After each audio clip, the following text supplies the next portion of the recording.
and their owner doesn't want to build them a new stadium. He sees what's going on right now. He knows what happened in Miami with the Marlins. They built that brand new ballpark in Miami, and they have the lowest attendance in baseball. I think they average 9,000 fans a night in Miami. Now, again, what is there to do in Miami? You go partying. That's what you do in Miami. That's what you do.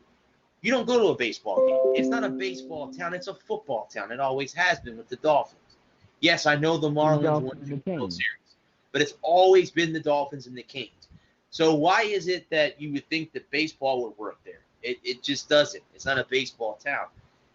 Here in the Tampa Bay area, with what's going on and how the Rays don't have the payroll, I think the Rays have the lowest payroll in all of baseball. They don't have the capability of a New York or my Red Sox or anybody like that that can sign these big free agents because they don't have the payroll. They have to build from within, draft these kids when they're 18, 19 years old, put them through the minors, whether they start in A ball or double A ball, and move them up through the ranks to get them to the pros. And, a lot of people, there were a lot of Rays fans when Kevin Cash took over as a manager. Oh, we're going down. This team's going to be dead. Well, really, he had one bad season. His first season here, it was horrible. Guess what? He's won 90 games. He's won a combined 185 games the last 2 seasons. That ain't too bad.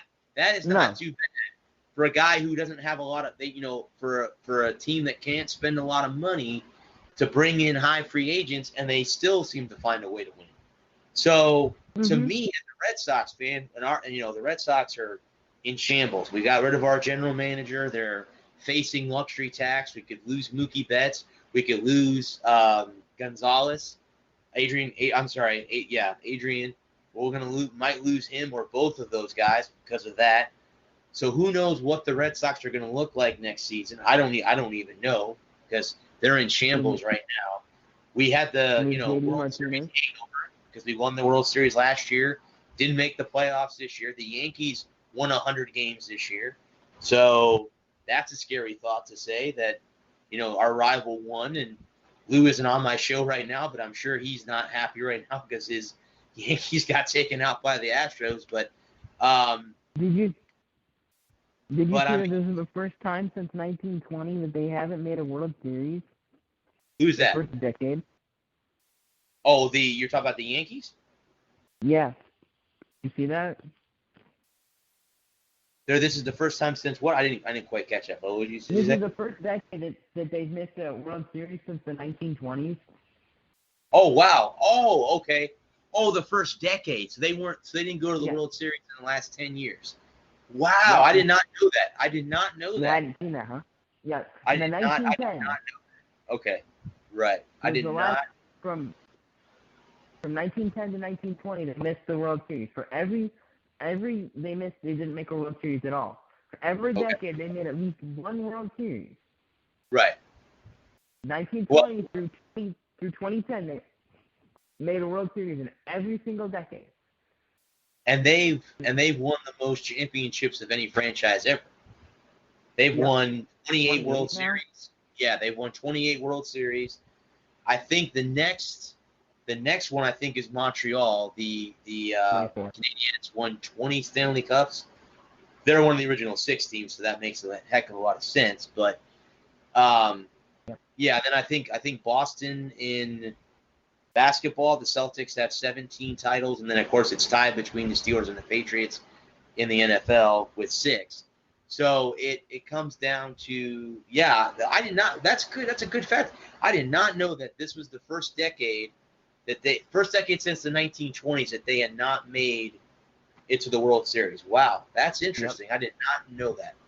Did not know that. And you're right, because they did make it. So they didn't make it. They didn't go in 2000. Let's see, this is 2019, so 2010. Yeah, they did not make it to the World Series at all. And a couple of those years, they weren't even really that good of a baseball.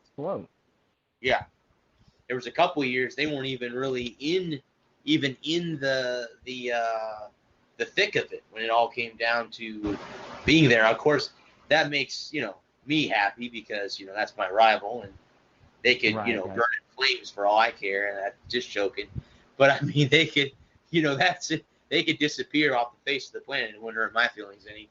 But I mean, it is, that's fascinating. I did not know that. Well, that's cool. That's a cool fact. I did not know that they had not been to the World Series in the last decade. Wow, that's interesting. I did not know. So, but what's your take on? I haven't really paid any attention. What's going on in the NBA? Are you an NBA fan? I mean, I'm not a huge NBA fan myself. I usually don't follow the NBA until February. Okay, so after the holidays. Yeah, after the All-Star, after football is all done, they start grinding out. It starts grinding out for the right. With the playoff, making the playoff push. Yeah, I usually don't watch the first 50 games because I'm not a huge basketball fan. I was thinking I might get into it more this year because I have my own show and I'm gonna need other things to talk about when the NFL season is over. Just fall on the ball. I got the Houston MSU game, SMU game on, and they're kicking it all around out there. Yeah, so usually I don't follow basketball. Okay. I will say that LA is not the Lakers are not a team. LeBron James and who was it that they signed? The other guy. Anthony Davis. Yeah, they're not a team. Two guys don't make a team. I've been saying that ever since they signed them. Everybody was ready to hand LeBron and Davis the World Series ring there, and they haven't even kicked an extra point. Well, not only that is you have to they got too ahead of themselves because when Kawhi Leonard signed with the Clippers and he got Paul George too, now that changes. That was huge. And again, as we all know, not even Michael Jordan could do it by himself. He had supporting cast. He had Scottie Pippen and Steve Kerr and Dennis Rodman and Luke Longley and he had a B.J. Armstrong. He had a cast of players around him to help him. You can't win it. If you look through the history of the NBA, and again, I'm becoming more of an NBA fan myself because I go on my friend Kevin's show. They talk about the NBA all the time, so I got to try to catch up. But we'll talk about college basketball because I like college basketball, so we'll talk about. I like college basketball way better. But yeah, they jumped the gun with automatically throwing the title to LA because Houston got better. They got James Harden, and they brought in what's his name from the Oklahoma City? Russell. I can't remember his name. Westbrook. So now he's in Houston. Chris Paul got shipped out, and so he's gone. He's in OKC. So he's out. And then the Eastern Conference, outside of maybe Philadelphia, Boston, obviously, those are the two. I think the top two teams in the East. The team that I think surprised everybody last year was right here locally, Orlando. But again, it's too early to kind of say, okay, we're going to hand the ring to LeBron. Well, no, there's a lot of season left. And B, your team in LA, the Clippers, probably has a better team than the Lakers do. So before you hand them the ring, you better say, you got to get past the team in your own city first before we can talk about the ring. But anyway, so the top 25 Bud came out for college basketball. Yeah, I was surprised Michigan State was number one. I was going to ask you, are you surprised that the Spartans are number one coming out of? I was. Okay. I wasn't. I really haven't followed college basketball in the off season.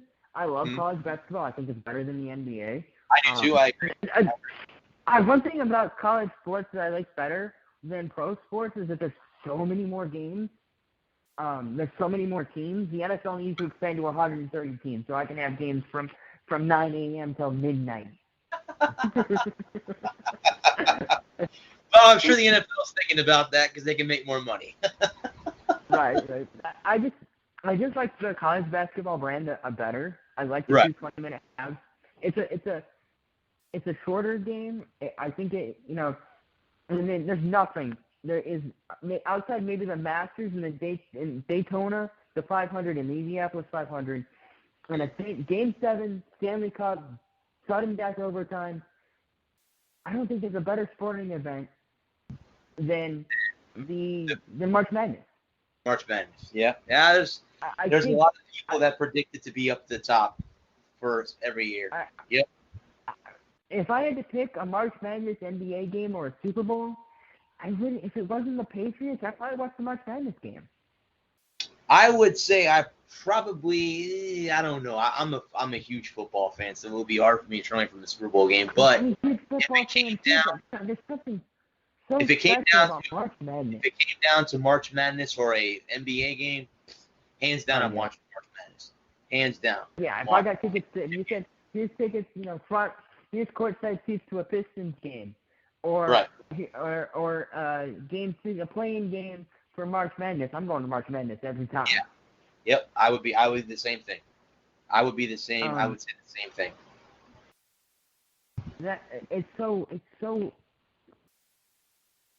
March Madness is so much fun.